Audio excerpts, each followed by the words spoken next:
Hello friends, how are you all? Hope you are staying at home and staying safe in this difficult time which is called lockdown. Anyway, I wanted to talk about something really important. This afternoon I was sleeping and I was awake with the conversation happening between my husband and my kid. And suddenly I realized that maybe in this difficult phase, there are higher chances that we might be making some negative, some kind of negative conversations to our kids. Uh, for example, what I heard between my husband and my kid, a part of their conversation was my husband was pushing him to install the game that he had installed, our kid had installed recently, and my son was trying to defend himself with genuine reasons. Okay, so it actually it as usual, as I said, I was instantly awake, and I actually crawled back into the memories, into the recent times, since almost more than 1.5 months of this duration, since this lockdown and the curfews have started. But crawling back to those memories, I realized that maybe that we are making some negative conversations during this phase with our children. I mean, we all are staying together and it is really good to stay positive, but sometimes we fail to take the stock of the conversations, the interactions we are making with our children. For example, we might be saying that you are playing too much games on mobile, or you are too much busy on mobile, you are not studying at all, why you are not helping me into the kitchen, or why you are not helping me clean the house, why don't you do this, why don't you do that, why you are always doing this, why you are always doing that. Pause for a moment.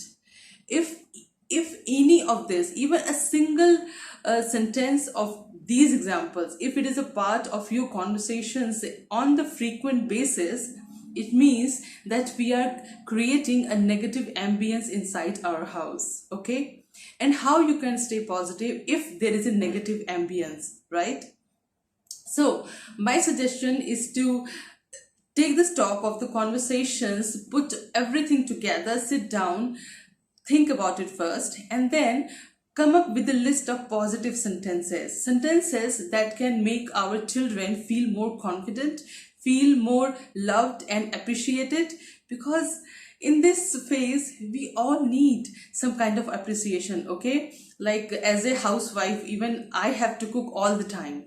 Okay, all the time I am cooking, even though I have reduced what I am cooking, because every time we are sitting at home, we are not going out, physical movement is less, but still I am cooking. Sometimes I also need some appreciation, because I also have to clean my kitchen, I have to cook, and I have to, I mean, everyone needs some. And even husbands and the gentlemen of the house, they are also contributing as best as they can to maintain the house, to manage the house. We all need some appreciation. And in this phase, I believe that our children need the most, because they are also doing their best. They are also going beyond their comfort zone to make their parents, their guardians work easier. Okay, so let's come up with a list with positive, with some beautiful comments like.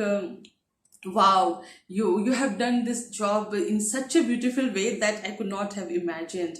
Oh wow, great, you have done this amazing. Especially thank you, include thank you in your list.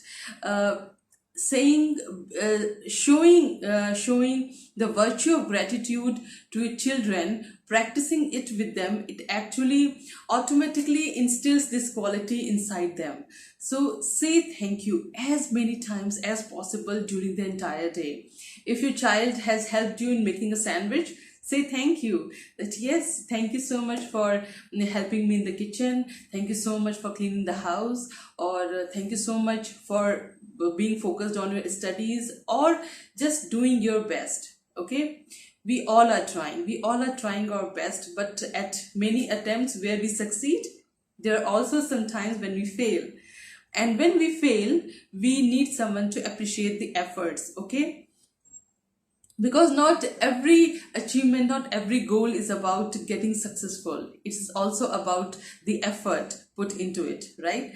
So if your child has failed into doing a work effectively, it's still appreciate the effort. Say that I acknowledge your effort, that you have done your best, you have actually managed to pull yourself out of the comfort zone.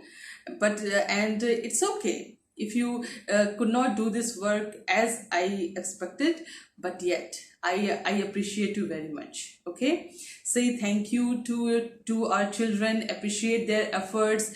If they are busy on the mobiles, then who is not busy? Every one of us is busy. Adults are even busier actually in these days. They are constantly on the laptop, they're constantly on the mobile, they are doing this and that.